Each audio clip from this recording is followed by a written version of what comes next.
ما في صوت. تحياتي أعزائي المشاهدين، مرحبا بكم في حلقة جديدة من البرنامج الحواري من المركز الكردي للدراسات.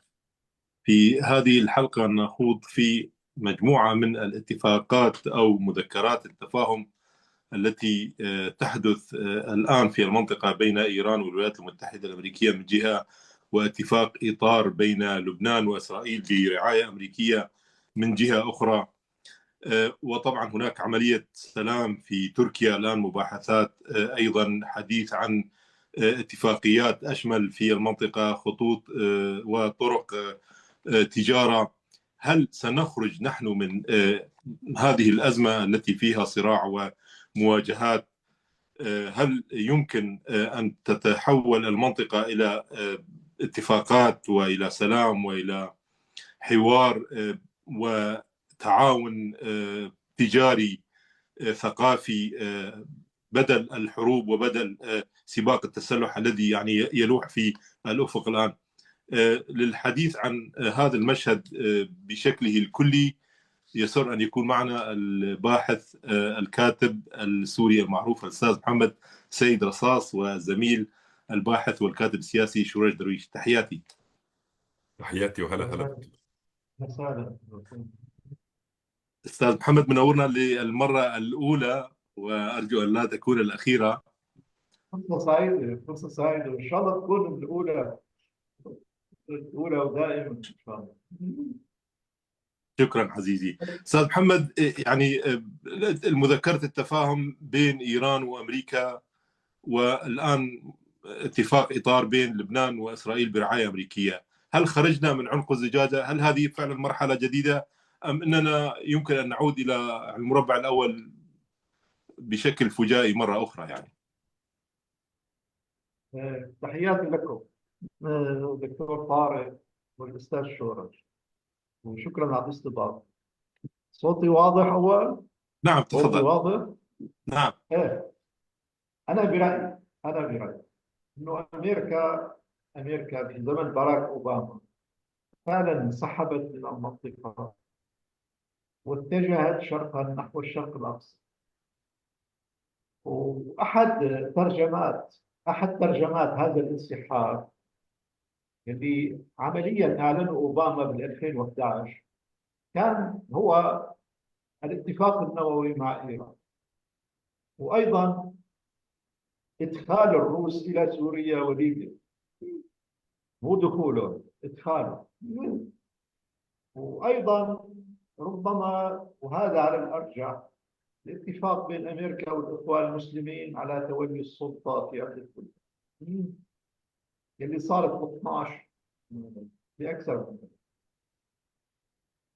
يبدو بعد 7 أكتوبر هناك قرار أمريكي معاكس بالعودة للشرق الأوسط لتنظيم المشروع القديم، وهو إنشاء شرق أوسط يكون امتدادا للناتو. وهذا بصراحة بدي بتشرين أول 1951 مع مشروع دفاع الشرق الأوسط بعد شهر واحد من قبول انضمام تركيا إلى حلف الناتو. ويوم يعني مصطفى النحاس باشا رفضوا. وبالتأكيد يعني يمكن تفسير ما جرى بالسنة التي بعدها في مصر على ضوء ذلك. وفي وثائق أمريكية أنه انقلاب الشيشكلي الثاني تشرين الثاني 51 كان بسبب موافقته على مشروع دفاع الشرق الأوسط، وأنه إجى على رئاسة الوزراء شخص كان معادي علنا لهذا، هو معروف الدولي. هلا هذه المحاولات الأمريكية فشلت، سواء عبر دفاع الشرق الأوسط كمشروع أو حلف بغداد أو مشروع أيزنهاور، حتى المشاريع اللي جرت مع سقوط العراق وأعلنت عن مشروع الشرق الأوسط لم تنجح. أعتقد الآن هناك محاولة لتطويع الدولة الإقليمية العظمى التي هي إيران، تطويعها واحتوائها كمدخل إلى هذا الشرق الأوسط. الحرب المصغرة اللي عملتها أمريكا السنة الماضية بمعونة إسرائيل ودخلت عليها أمريكا آخر يوم، والحرب الأخيرة هي من أجل ذلك.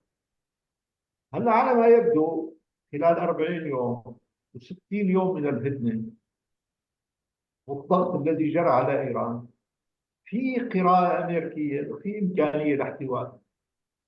مذكرة التفاهم تعبر عن ذلك، وأعتقد أنه في وسائل ضغط أتبعت بعد وثيقة التفاهم، منها الاتفاق الإطاري. الاتفاق الإطاري الجميع يعرف أنه غير ممكن التنفيذ، ولا يملك عضلات ولا أسنان، لا عند الجيش اللبناني ولا عند إسرائيل قادرة على ضرب حزب الله في عموم الأرض اللبنانية. وأيضا أعتقد الجيش السوري يعني أولا ما بظن في رغبة عند السلطة السورية، وأيضا غير قادر. وما في إمكانية تشكيل لا بنية دولية، قوات دولية ولا. إذا بيعرفوا أن الاتفاق غير قابل للتنفيذ، وهو مجرد ضغط على إيران. طبعا في وسائل ثانية عم تمارس، ما جرى بالعراق أعتقد كمان ضغط على إيران. موضوع الاعتقالات واغلبها ناس موالين لايران. وايضا يعني في محطه تايم لاين، جدول او نقطه زمنيه لتسليم سلاح الحشد الشعبي 30. وفي كمان عنوان ضغط ثالث هو المسار العماني لمضيق قطر. فانا بظن الهدف الامريكي واشتراك روبيو بموضوع الاتفاق الاطاري اثناء حفل التوقيع هو من اجل الضغط على ايران والعين على ايران، وليس على بنت جبيل ولا على الضفدع. فمن هالمنطلق انا بعتقد انه في محاوله كبيره من اجل احتواء ايران بالاتفاق، وكل ما يجري الان هو اتفاق مع ايران، وهن بيعرفوا انه الاتفاق مع ايران هو الذي سيفتح ابواب الشرق الاوسط. واعتقد انه في اتجاه امريكي كبير باتجاه فعلا شرق اوسط جديد، مثل ما عملوا اوروبا الجديده بعد الحرب العالميه الثانيه عبر مشروع مارشال. بتصور انه احد العناوين الكبرى لهالمشروع الشرق الاوسط الجديد هو الاتفاق مع ايران. النقطه الثانيه استخدام ايران من اجل نزع سلاح حلفاء او تحويلهم على طراز الجيش الجمهوري الايرلندي بعد اتفاقيه الفصح او الجمعه العظيمه ب 1998 الى اعضاء بالبرلمان بمجلس العموم اللي حاولوا يضربوه قبل كم سنه ويفشوا جيش الجمهوري الاردني. تحويلهم لاحزاب مدنيه، وايضا احد الاشكال ربما تسويه مع الصراع العربي الاسلامي. واعتقد احد العناوين الكبرى هي عمليه السلام في تركيا بين اوجلان واردن. كلها هي من اجل الشرق الاوسط، وبعتقد كلها متكامله. طبعا هدف احد الاساسيات هو ما حكيته مارغريت تاتشر في نيسان 1990، انه جعل حلف الاطلسي ذو مدى عالمي وليس اوروبي او على ضفتي الاطلس. وهي طبقت بافغانستان، ايضا. الان في اتجاه لانه يكون يعني موضوع الانابيب بيتم عبر الشرق الاوسط، من القفقاز ومن الشرق الاوسط عبر سوريا وتركيا. بعتقد تجربه اغلاق مضيق هرمز لن تنسى لمئات السنين، سيتم دراسه. انا هذا رايي، يعطيكم العافيه. شكرا. نعم استاذ محمد، فقط يعني سؤال وارجو ان تكون الاجابه مختصره. تحدثت انت عن عمليه السلام في تركيا بين الكرد ودوله تركيا، هل هناك رعايه امريكيه لهذه العمليه وان لم تكن ظاهره؟ اعتقد انه في رعايه. بهشلي وقت اطلق المبادره تشرين اول 2024 اعتقد كان يدرك الابعاد الدوليه للمساله، وانه تركيا مستقره اساسيه للخطه الشرق الاوسط. ولا يمكن ان تكون تركيا مستقره بدون حل المشكله الكرديه اللي بديت بال 25 مع الشيخ سعيد. يعني وعنوان كبير. تركيا لا تستقر بدون حل المشكلة الكل. تركيا كثير أساسية في موضوع الاستراتيجيات الدولية أظن. نعم، شكرا. شكرا.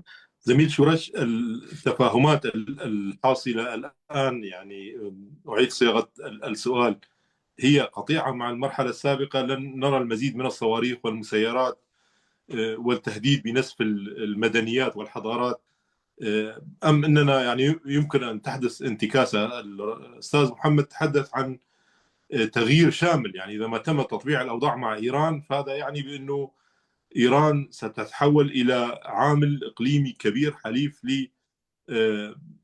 حليف للغرب، أو يعني عامل استقرار، بدل أن تكون عامل يعني لا استقرار في المنطقة، وتساهم هي نفسها في نزع سلاح الأذرع وتحويل الأذرع إلى يعني واجهات سياسية. ما مدى قرب هذا السيناريو من التحقيق برأيك؟ أنا تحياتي دكتور، وتحياتي للأستاذ محمد أستاذنا. بتقديري المسألة تتعدى يعني التبشير بمرحلة جديدة. هذا مخاض كبير. هذا المخاض بدأ في ب يعني توسيع نتنياهو لبيكار الحرب باتجاه لبنان، اليمن، العراق في بعض الحالات، وإيران. داخل هذه المعادلة أنا عندي اعتقاد أنه أمريكا اكتشفت أنه لا يمكن إخضاع الشيعية السياسية في المنطقة.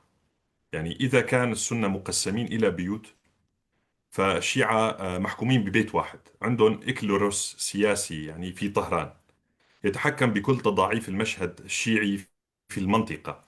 وهذا شيء لافت وجذاب بالنسبة للسياسة الأمريكية، أن يكون هناك عنوان.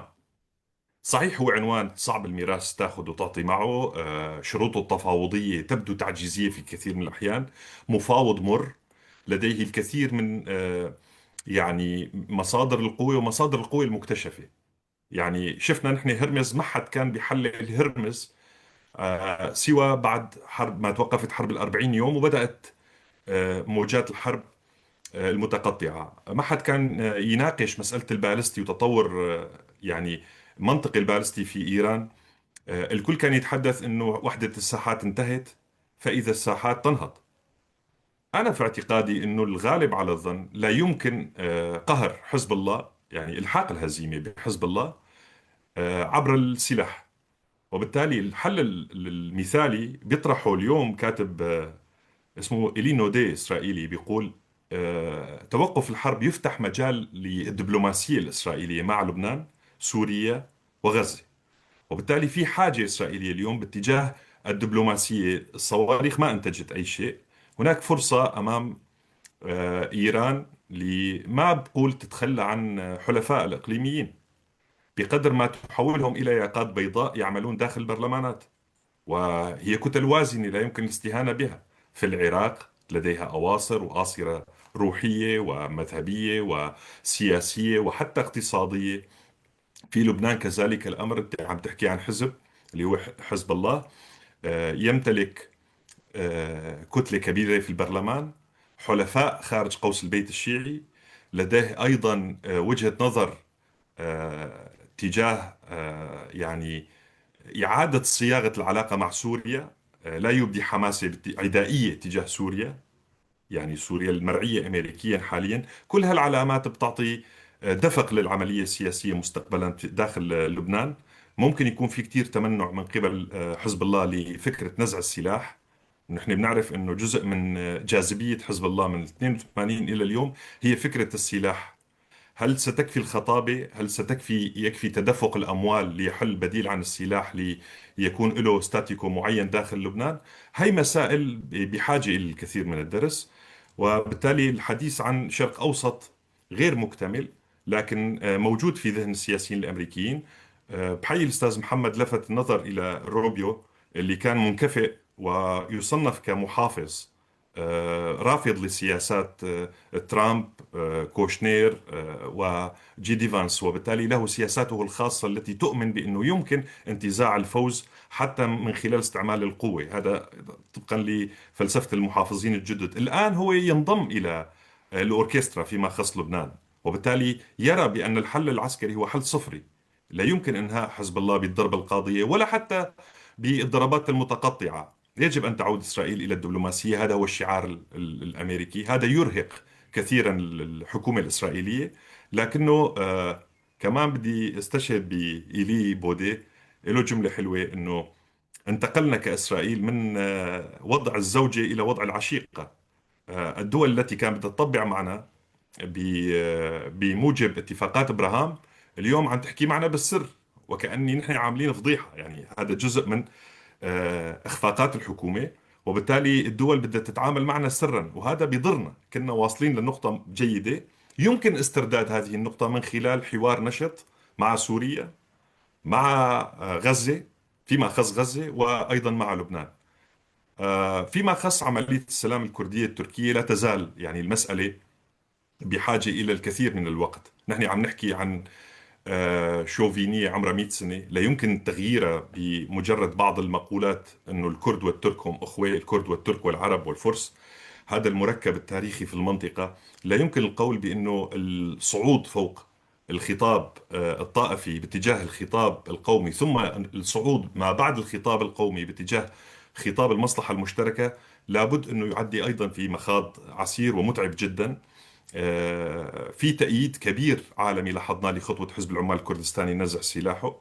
الصين ونقيضة الولايات المتحدة، المملكة العربية السعودية وبعض الدول الإقليمية أيدوا فكرة برنامج السلام القائم على أساس نزع حزب عفوا إلقاء سلاح حزب العمال الكردستاني. وبالتالي في فرصة لإقامة السلام داخل تركيا. هذه الفرصة إذا ضيعتها تركيا تحت وهم القوة واكتشاف مصادر قوة جديدة، خاصة بعد عمليات السنة الماضية. السنة هي رفعت الميزانية بقدر مهول أكثر من 30% عن العام الماضي.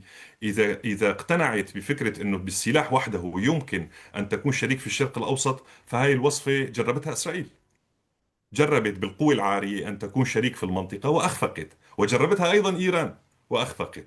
وبالتالي الحل الأفضل هو تصفير المشاكل الداخلية، وئام مع الجوار، الانطلاق من المقولة الذهبية أنه حالة الإخاء بين شعوب المنطقة، وبالتالي فتح الحدود باتجاه اللي تفضل وحكى فيه الأستاذ محمد وكتب عنه كثير، وكتبنا بالمركز الكردي عن ممرات الطاقة وإعادة تنفس الشرق الأوسط بعد مرحلة انقطاع طويلة امتدت من تابلاين 49 إلى اليوم. مرحلة انقطاع وعبث بخطوط الطاقة ومساراتها. وبالتالي فرص السلام القائمة على الازدهار والاستقرار. يمكن ما في كلمة ديمقراطية بمعجم ترامب، لكن خطوط الطاقة لا تأتي بمفردها، تجلب معها يجب أن تجلب معها الاستقرار، الازدهار، ثم يعني رأس الهرم اللي هو الديمقراطية. يمكن الحكي عن الديمقراطية يبدو كتير تبشيري مبكر، لكن لابد مع الأنابيب مثل ما كانت الطرق في الحضارات السابقة يعني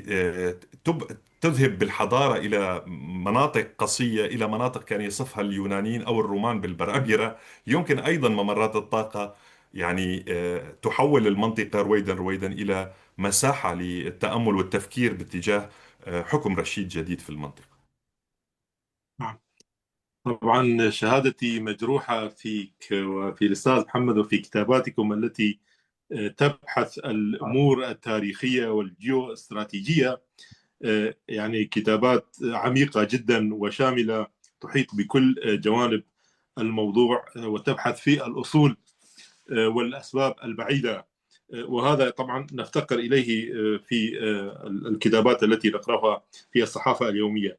أستاذ محمد، يعني الآن يتحدثون عن مثل هذا المشروع الكبير، إجراء مصالحة في كل المنطقة.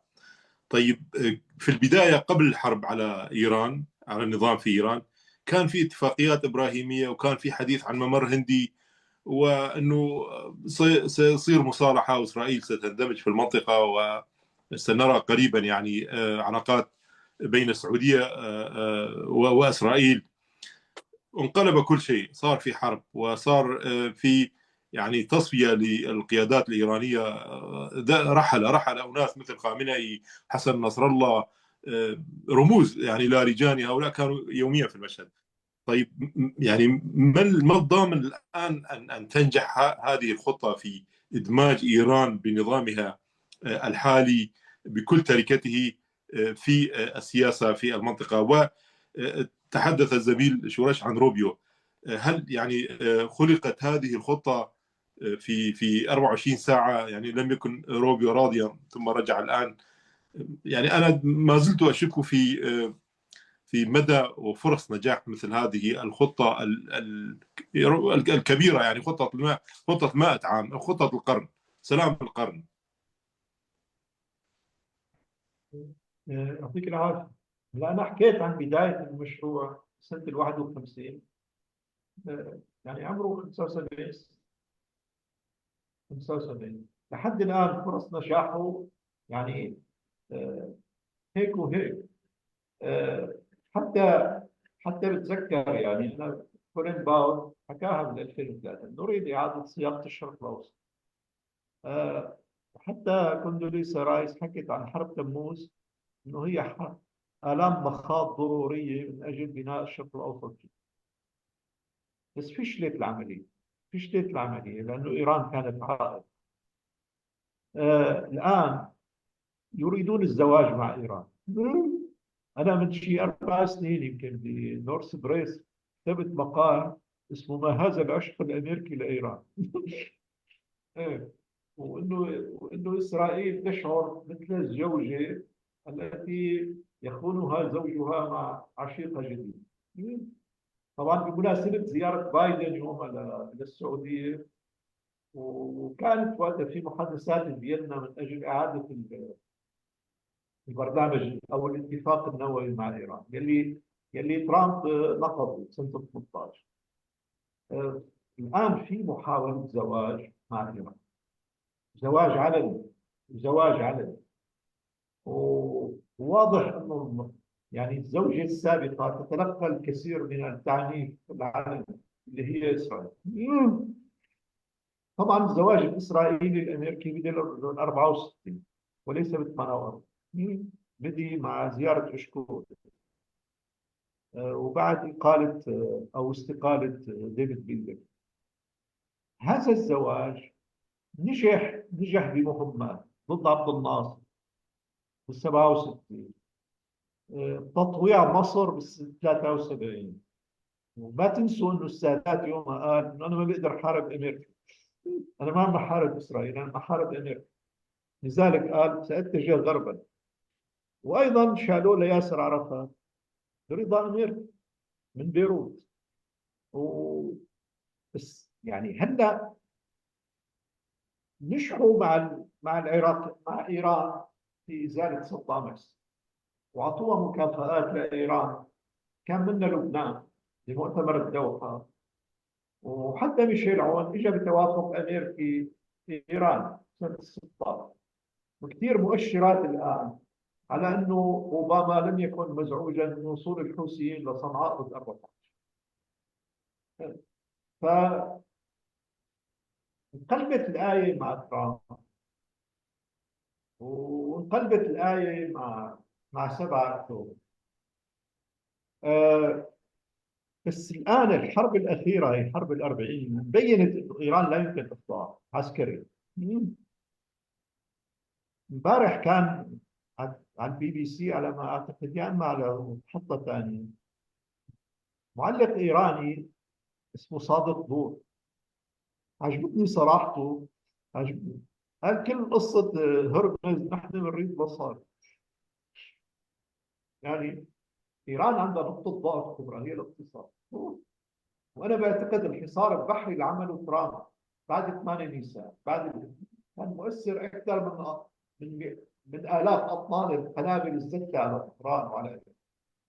والايرانيين كان في تقدير انه خلال 6 شهور سينهار الاقتصاد في إيران اذا استمر هذا الحصار اللي عم يفقد ايران وفق تقديرات كثير 450 الى 500 مليون دولار يوم. واضح الان انه نقطه الضعف الايرانيه هي موضوع الودائع المجمدة، وخوفا من حصار بحري جديد. ويقال بال15 انه الوحيد اللي اقنعه لخامنائي بفكرة الاتفاق النووي اللي ظلوا يتفاوضوا عليه من ايار 2009 هو محافظ البنك المركزي الايراني. هلا تعتقد موضوع الاقتصاد، موضوع المكانة اللي كانت لإيران في أيام الشاه. ما تنسوا أنه عين سفير بطهران بسنة 72 اسمه ريتشارد هيلمز، يلي كان قبل رئيس سي اي اي، رئيس، عين سفير بطهران. وكان صهره لشاه ايران ازدشير زاهدي هو السفير في واشنطن. وكان الحكي علنا ايران يعني هي شرطة الخليج. اعتقد الان اعتقد الان يعني بينحكى عن منظومة رباعية أمنية بدها تتشكل، هي باكستان، السعودية، تركيا، مصر. سيكون خامسهم هم إيران، وربما سادسهم قطر، ربما سادسهم قطر. في منظومة جديدة في احتواء لإيران.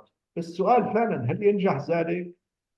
أنا بعتقد أنه يعني الإيرانيين واقعيين، حتى هذول الضباط اللي هلا استلموا السلطة بعد مقتل خامنئي ب 18، بعتقد براغماتيين جدا ويعرفون بدقة يعني أو كيف هو ميزان الربح والخسارة.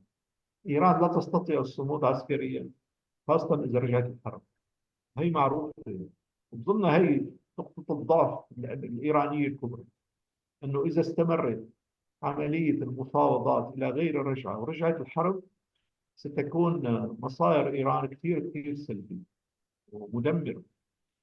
وهي سيف مسلط ممكن كل 60 يوم تتجدد، بس بعتقد لن تجدد أكثر من ثلاث مرات. يعني بديت هلا 21 حزيران، 21 تشرين الاول، وبعدين 60 يوم. انتخابات الامريكيه ب 3 تشرين، الانتخابات الاسرائيليه ب 27 تشرين الاول، يعني ثلاثه بثلاثه. فتصور يعني احمد وحيد اللي هلا هو الحاكم بطهران، هو المرشد الثالث بعد الخميني وخامنئي.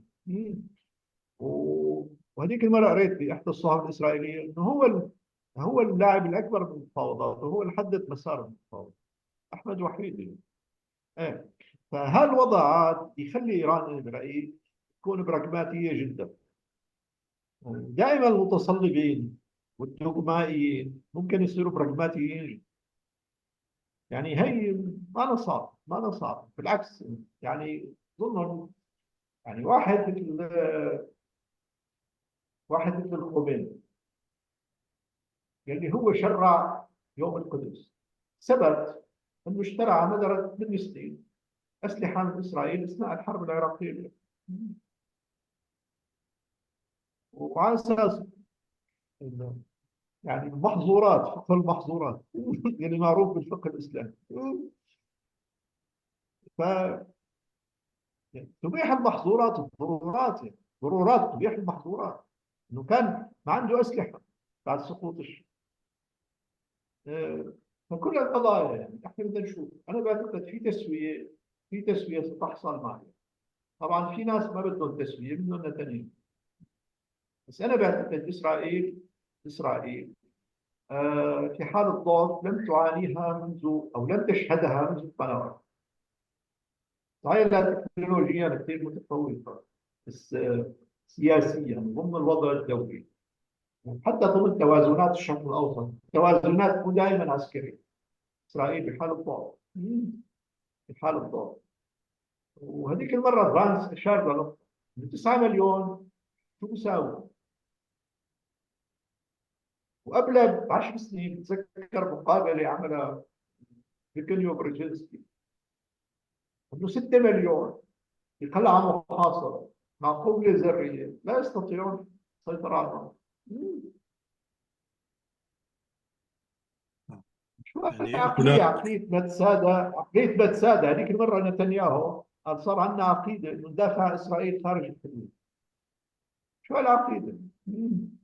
يعني زمانه جربها شارون، موضوع الحزام الامني بعد اجتياح 2، ثبت فشل.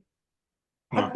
حتى انا الاستراتيجيه اللي عملها ابو جهاد الانتفاضه الاولى بال 87 بينت انه انت كمحتل لا تستطيع السيطره على الارض.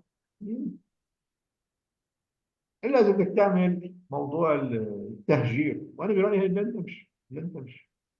نعم استاذ محمد، الان نعم. الكل يعيد حساباته، يعني اسرائيل تعيد حساباتها. من المؤكد انها يعني ايضا لم تخرج من هذه الحرب منتصره ماء بالماء، ولديها ثغرات كثير تثبت ذلك يعني. وايران تعيد حساباتها على ضوء ما حضرتك اشرت الان الى مكامن الضعف الايراني. والولايات المتحده الامريكيه ايضا يعني تخطط لمرحله جديده في المنطقه، ان تكون هناك مرحله سلام بدل الحرب والتصعيد، لانه ذلك يعني اثر بشكل كبير على الاقتصاد الدولي. وحتى امريكا نفسها لم تتحمل مثل هذا الضغط الاقتصادي، واعتقد ذلك سيظهر في الانتخابات القادمه. طيب، سؤال استاذ محمد باختصار، المكاسب والخسائر لكل طرف إذ ما صار في يعني سلام أو صار في اتفاق بين هذه الأطراف، يعني إذا صارت صفقة القرن. انا اعتقد انه وقت يعني مشروع غورباتشيف ايراني سيتم من خلال احمد وحيد، من خلال المتطرفين بدل الاصلاح. شايف كيف؟ هي نقطة. ايران ستتغير، وايضا امريكا تكون اكثر واقع. امريكا بتكون اكثر واقع. آه يعني كمان بينت حدود القوة الامريكية العسكرية. وايضا انه يعني هذيك المرة ترامب حكى شغلة انه انا ما بدي يكون مثل هربرت هوفر تبع 29.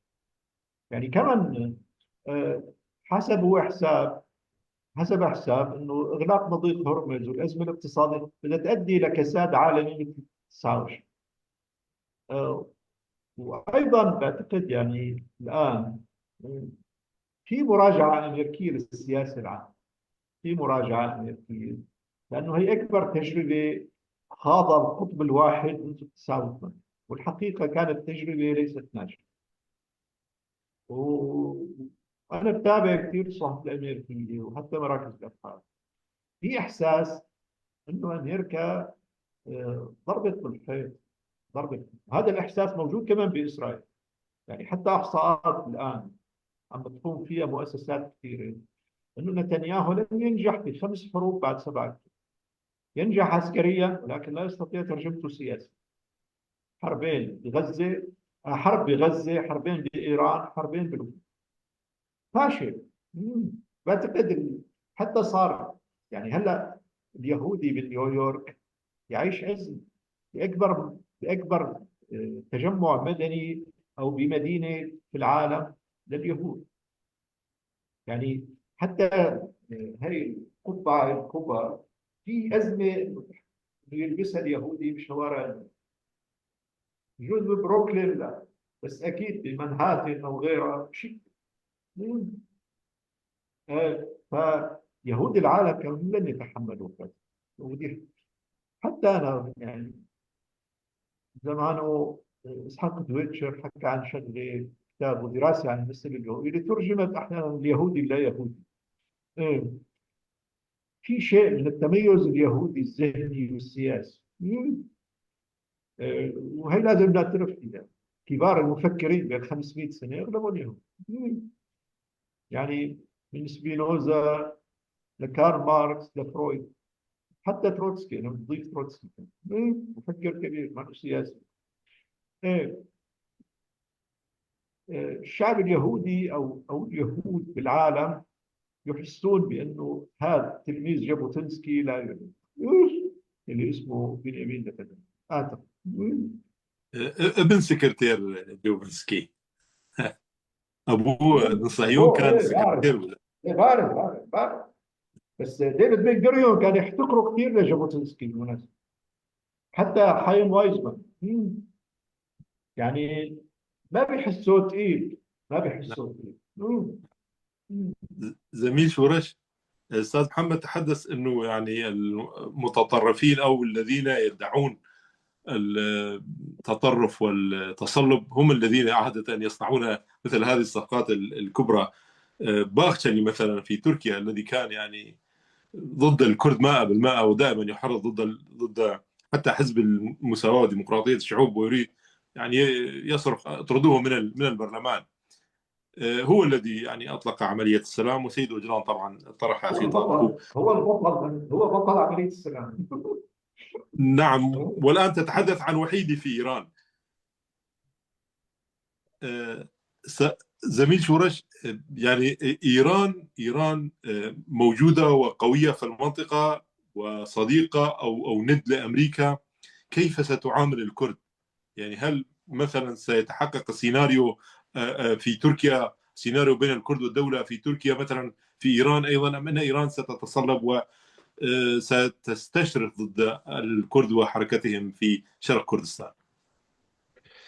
هلا الطبيعي انه يعني كان خيار ايران في الحرب الاخيره خيار شمشوني، وفي تعبير ل... لاسرائيليين بيقولوا حلقنا شعر شمشون. مصدر قوه شمشون في التراث العبري هو شعره.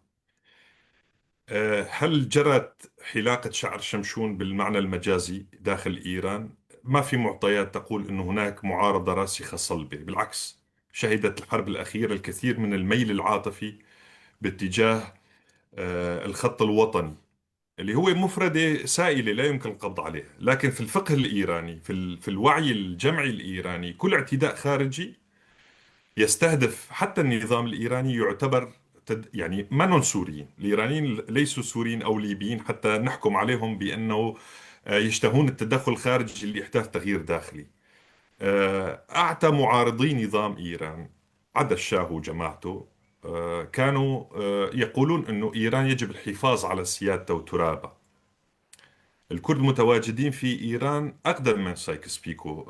تقسيمات سايكس بيكو ما وضعتهم في إيران. الموضوع يمتد إلى الحرب الصفوية العثمانية، وفيما بعد ترسيمات قصر شيرين. وبالتالي الحضور الكردي في إيران هو حضور أصيل. هذا واحد. اثنين، في إمكانية أنه إيران مستقبلا تفرز ديناميكيات داخلية. يعني في حال ذهبت باتجاه، إذا نجحت خطة ماريشال الشرق الأوسط مثل ما نجحت الوصفة في أوروبا 1948، إذا نجحت سياسة الإتحاف والإهداء والمنح والقروض وإلى ما هنالك الدولية تجاه إيران وخلصتها من مأزق مالي، يمكن تذهب باتجاه شيء من الاستقرار الداخلي، استبدال العصا بالعمل. يعني استبدال محاربة وإعدام المهربين الكرد نتيجة الفقر، الشلباران أو ما بعرف شو بيسمون بكردستان الشرقية. بدل ما تعدمهم أعمل لهم وسائل سبل عيش كريم. بدل ما تحارب الحركة القومية الكردية اقعد معها مثل ما قعدت مع الحسيني وقعدت مع عبد الرحمن قاسم له، بدون أن تغتالهم هذه المرة.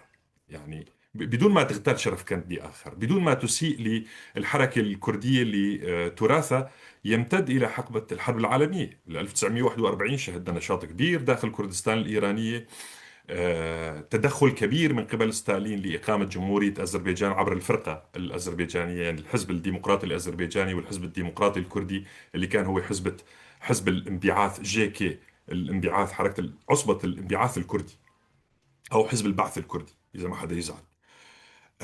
تحولوا فيما بعد إلى لا لا، الانبعاث أفضل، خليك على الانبعاث.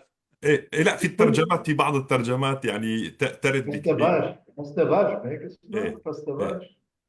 هي جي كي، فرقة جي كي أو حزب جي كي، اللي خرج منه فيما بعد حزب القادة الشهداء، قادة مهابات. وبالتالي في فكر كردي يستطيع أن يتنفس ويعيش في إيران. الخطاب الكردي الأول من 46، وهذا خطاب سباق، أول حركة تحررية في الشرق الأوسط تقول بالديمقراطية.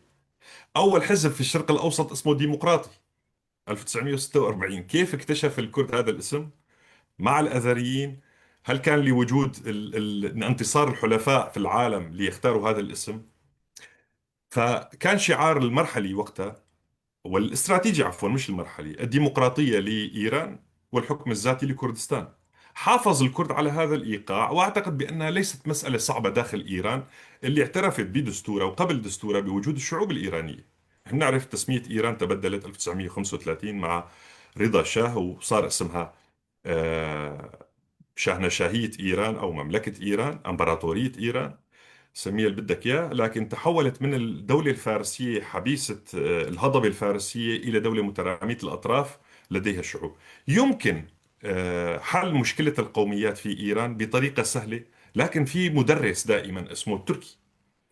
إذا حلت القضية الكردية في تركيا، وهذا ما كلام بس يعني الأستاذ إبراهيم أحمد، المرحوم إبراهيم أحمد، إنما كلام كل الكرد اللي شافوا بتركيا هي مصر الأكراد بتعبير جلال الطالباني. إذا حلت القضية في تركيا على طريقة أوجلان أردوغان، ممكن تلقى صدى داخل إيران أيضا.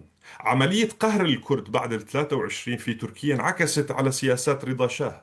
رضا شاه أصدر قانون إبعاد الكرد اتجاه خراسان، أصدر قانون حظر اللغة الكردية، عقوبات على حملة الكتاب باللغة الكردية تصل إلى 7 سنوات سجن، شتت الأكراد خارج جغرافيتهم، نزل قانون القيافة واللباس تقليد لقانون 1925 لأتاتورك، ألغى الملامح القومية للمجتمع الكردي وقتها داخل إيران. كل ذلك فعله رضا شاه بهدي من سياسات أتاتورك، وبالتالي يسأل البيت الكبير اللي هو كردستان تركيا وتركيا عن حلول المسألة الكردية مستقبلا.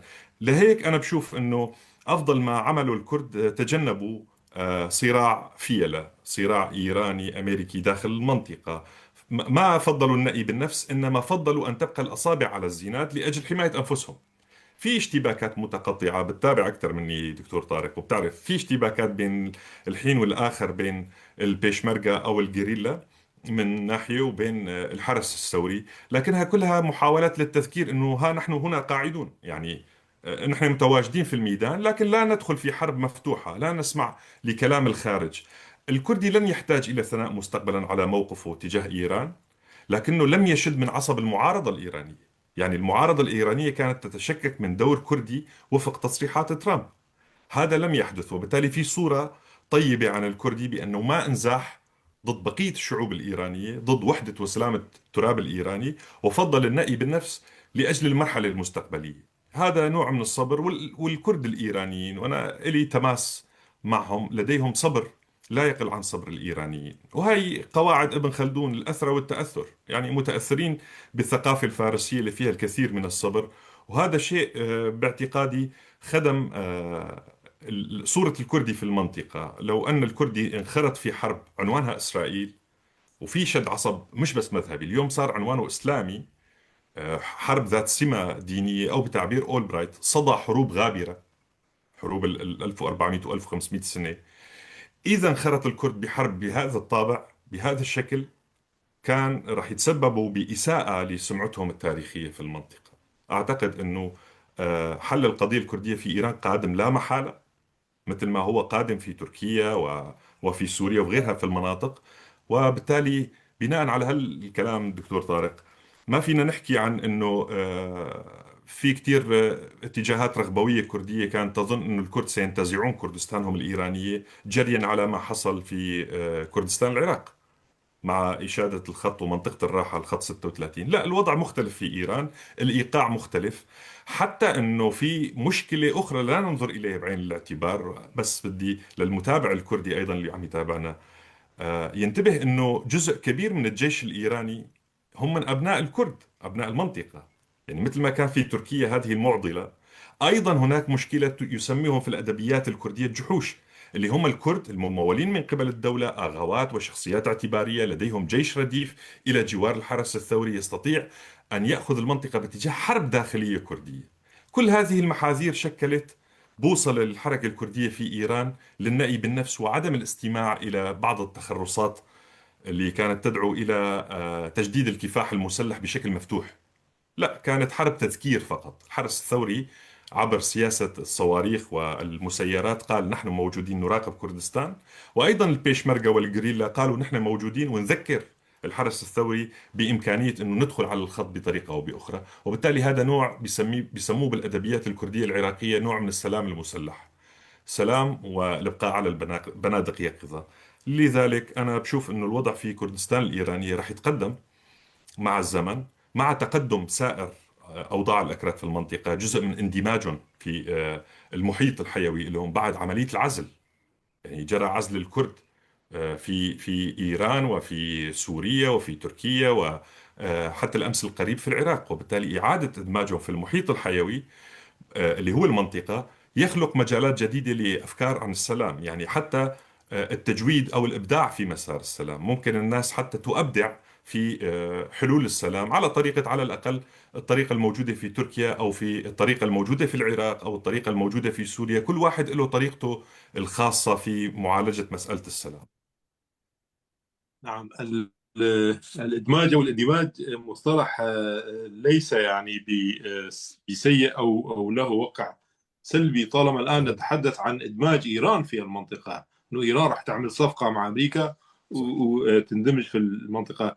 زميل شورش، أنت أيضا يعني بالحديث عن الموقف الأصيل لكرد إيران كنت دائما تتحدث عن حادثة رفض قاسملو لصواريخ، أظن ستينجر. صواريخ المحمولة على الكتف، يعني لضرب الجيش الإيراني، وكان له حجة، لو بس تذكر المشاهدين بها.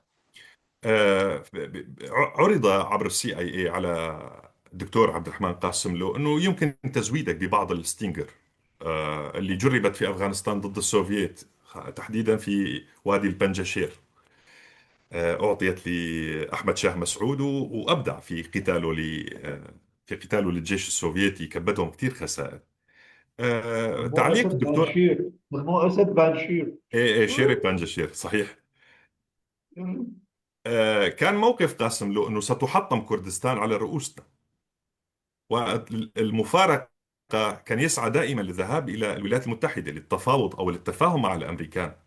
بعد القطيعة بينه وبين نظام آية الله الخميني ذهب، كان جالس إلى برنار كوشنير، رفعوا كأس النخب حصوله على الفيزا بعد كان مصنف في الولايات المتحدة كمشاغب يساري.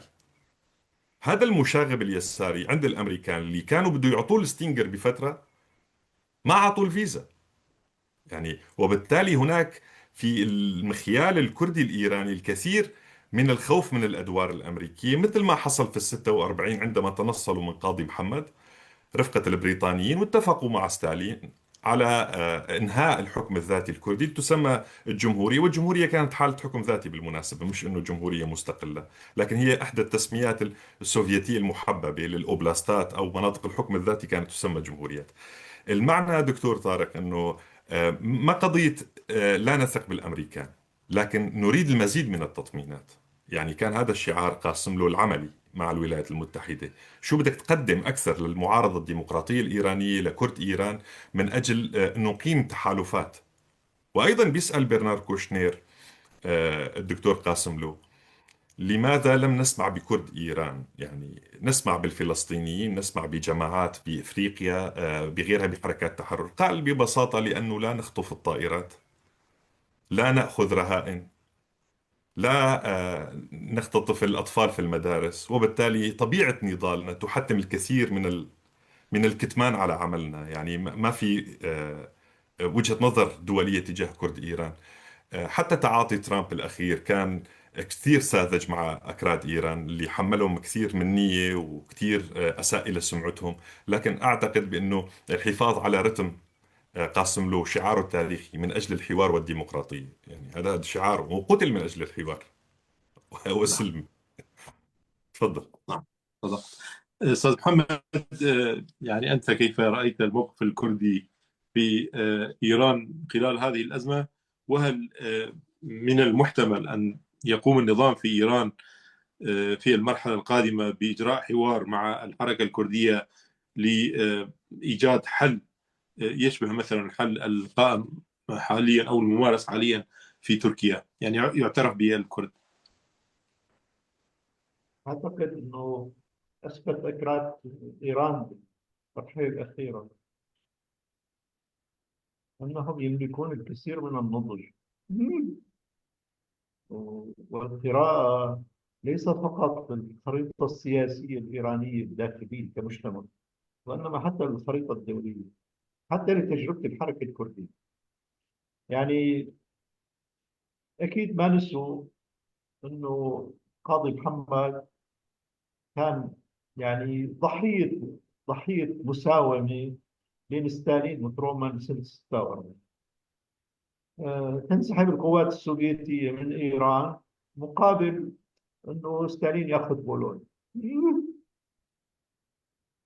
ما تنسوا أنه الحزب الشيوعي البولوني، حكومة لوبلين، كان أضعف بكثير من حكومة لندن اللي هي قادة المقاومة ضد النازي فترة الاحتلال الألماني. الشيوعيين البولون دائما كانوا يعانون من فترة، من وقت حكموا 46 ل 89، من انه ضعف الجذور الاجتماعية، خلاف تشيكوسلوفاكيا بس او بلغاريا او شيء. فهالنقطة هاي نحن لازم نشوفها. آه قاسم له ضمن من، يعني هو وعبد الله اوجلان من انضج قادة الحركة الكردية بهالميت. قاسم له آه ذهب لباريس وقت كان الخميني هناك.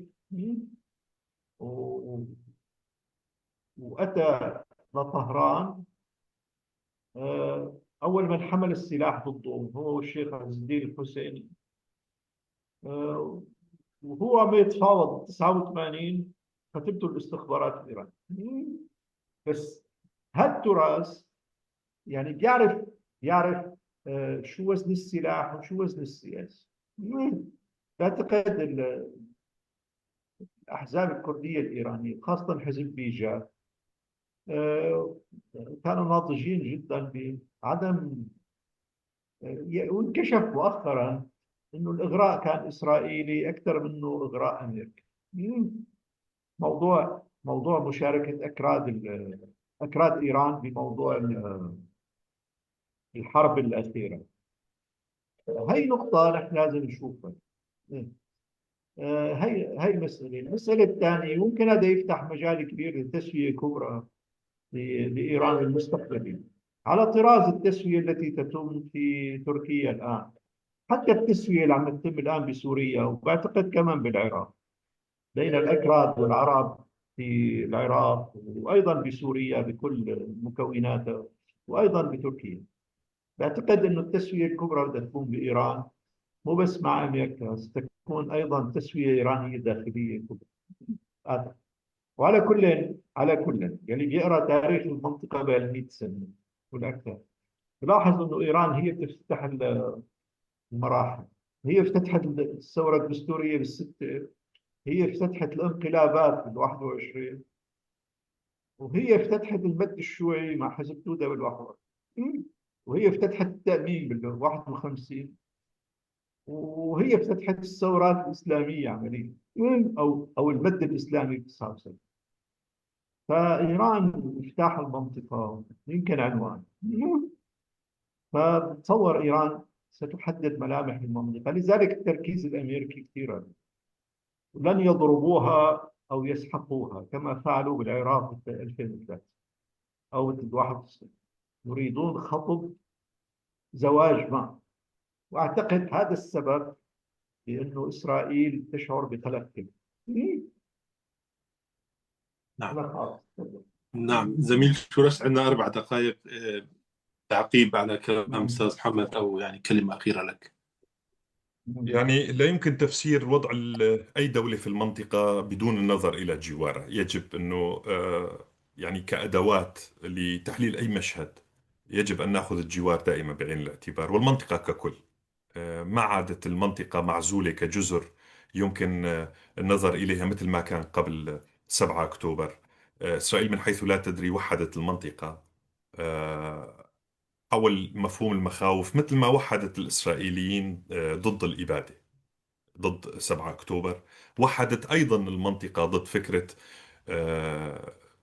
ضد فكرة أنه مصالحي لا تعني مصالحك. لا، بدأت فكرة المصالح تتقارب أكثر. ما كانت السعودية وتركيا وقطر إلى هذه الدرجة من الحميمية.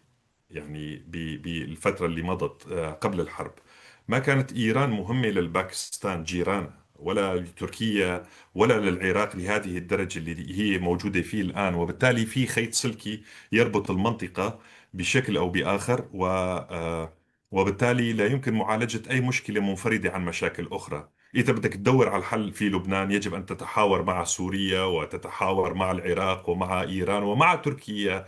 وإذا بدك تعالج المسألة السورية يجب أن تحاور أنقرة، وبالمقابل تذهب يعني تستمزج آراء دول الخليج. وبالتالي في نوع من الارتباط في المنطقة. فشلت أفكار سابقة كانت تتحدث عن وحدة الآلام والآمال، لكن يبدو أن هناك نوع من وحدة من الآلام عمت المنطقة. الكل تأذى من الحرب الماضية، دول الخليج دول الرفاه تضررت إلى درجة كبيرة. العالم بدأ يخاف من موجة كاسات 1929 تتكرر مرة أخرى. المنطقة بالتالي ذاهبة باتجاه انتخاب سياسات أكثر يعني حكمة. وهذه السياسات مدفوعة بقبول أمريكي غربي أوروبي. نحن بنعرف أنه أوروبا رفضت كل أشكال الحرب على إيران، لم تشترك في الحرب، لكنها تشترك في عملية السلام، توافق على وتحتضن عملية السلام على أراضيها، على أراضي أوروبية. هذا بيعكس المزاج الأوروبي هو تعبير عن تعافي الاقتصاد العالمي، تعافي الدول في المنطقة. هلا ممكن في كثير من الأحيان هناك متضررين من هذه الحرب، دائما أقصى أي شيء سيتضرر يعني. لكن هل أنه نبشر بمنطقة جديدة بالشرق أوسط جديد؟ على فكرة كلمة الجديد توحي دائما بالانقسام والانهيارات والضعف والهوان، لكن ما حدا فكر أنه كلمة الشرق الأوسط الجديد ستعني في لحظة ما التآزر والتعاضد بين حكومات المنطقة. يعني لن تكون الاتفاقات على حساب، يعني حساب دول المنطقة نفسها. يجب رد الاعتبار إلى حضور الشعب اليهودي في المنطقة، رد الاعتبار إلى الشعب الكردي، الشعب الفلسطيني. رد الاعتبار هو جزء من معالجة كل المشكلات. أوروبا تعافت بعض الجمعة العظيمة، تعافت كل أوروبا وليس بريطانيا فقط. ذهب الحل نفسه وزحف باتجاه إسبانيا، يعني مع الباسكيين. امتد الحل نفسه وخرج إلى مناطق خارج القارة باتجاه كولومبيا مع فارك، قبل منا بجنوب أفريقيا. إذا هناك قدرة للإلهام، هذا بيسموه وحدة الآمال على طريقة القوميين. فدائما هناك أمل بإمكانية تصحيح ما جرى تخريبه خلال الفترة الماضية. لذلك كان دخول الأمريكان لأول مرة في حرب مع إيران، لأول مرة مواجهة مع إيران منذ تأسيس الدولة الإيرانية. يعني من أيام فارس إلى اليوم ومن تأسيس أمريكا ما كان في أي مواجهة مباشرة بهذا الشكل. ترامب هو الوحيد الذي ذهب باتجاه هذه الحرب، وهو الوحيد اللي قدر أنه يوقفها والذهاب باتجاه تفاوض يتمدد مرة ورا مرة. لكن اللي اكتوى بنار فكرة أنه يمكن أن يكون خامنئي هو مادورو، قرر مرة ثانية أنه يمكن الحصار الاقتصادي يصنع كاسترو. يعني وبالتالي لا يمكن حتى تجريب الحصار الاقتصادي في إيران، ممكن نعمل كاسترو أو هوغو تشافيز. وبالتالي فكرة لدغنا مرة بفكرة أنه يمكن يكون الحل على طريقة فنزويلا، بس ما بدنا نعمل حصار على طريقة كوبا. وهذا بظن أنه برز في السياسة الأمريكية مؤخرا. هاي نقطة تحسب على بعض صناع السياسة في أمريكا. ما بدنا نشوف كل شيء أنه عبارة عن تجارة وصفقات وعالم باطني يحكم وإلى ما هنالك. لا، في هناك أمور واضحة جدا، منها كيف تبرم صفقة لتنهي حرب وتسلم الراية وأنت تحمل نوبل السلام. لا يزال مهجوس ترامب بنوبل، بفكرة أن لا يورث حرب لخلفائه فيما بعد.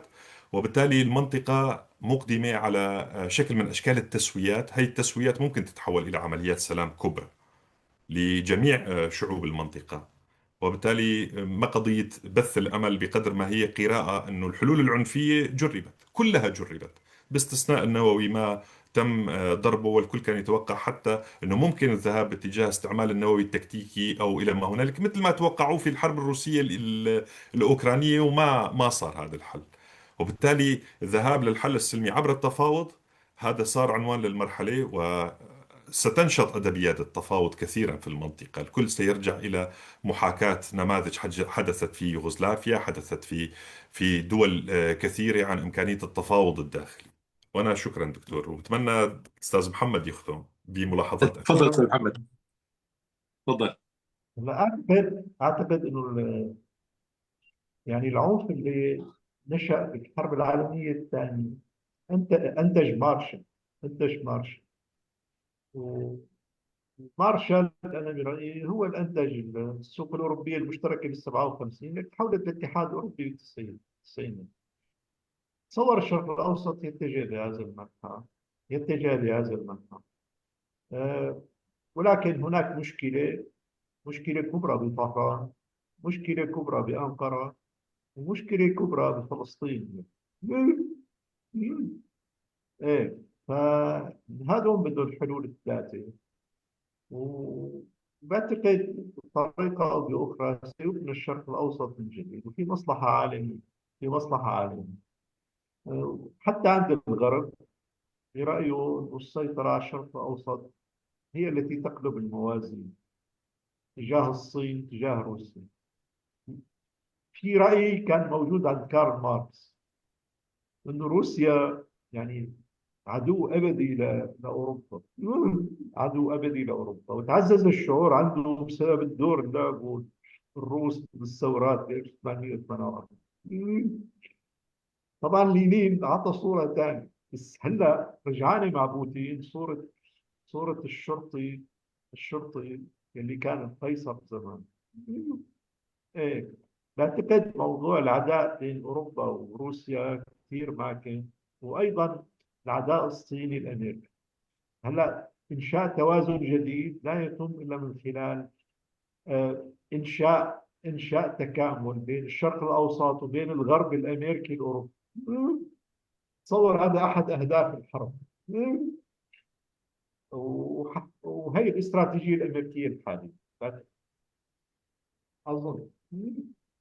بس جملة ختامية دكتور، الشرق الأوسط الجديد ظاهر فيه كذا طبعة من هذا الكتاب، مثل كتاب ألف ليلة وليلة، دائما هناك طبعة هلا مختلفة اول من عن حكى الأخرى. فيه شمعون بيرز، اول من حكى فيه شمعون بيرز 93. إيه. حكى فيه ايه الكثير أستاذ بس محمد، لكن دائما ايه إيه. بعد احتلال العراق انطرح بسنه بشباط 2004. سموه مشروع الشرق الاوسط الكبير، بعدين سموه مشروع الاوسط الشديد. هلا بعتقد في عوده له بعد 7 اكتوبر. اكتشفوا بعد 7 اكتوبر ان الشرق الاوسط لا يمكن الاستغناء عنه. وزمانه ديغول قال هو قلب العالم. حتى الرومان كانوا بيعرفوا الشيء. رومان يعني. فموضوع كبير كثير. ابعد من التحليلات اللي حكاها بزمانه مهدي عامر بتاعت الفكر اليومي، يلي بنلاقيها بالفضائيات، بنلاقيها بالصحف للاسف. فكر يومي، يعني لا يرى ابعد من الحدث. شكرا.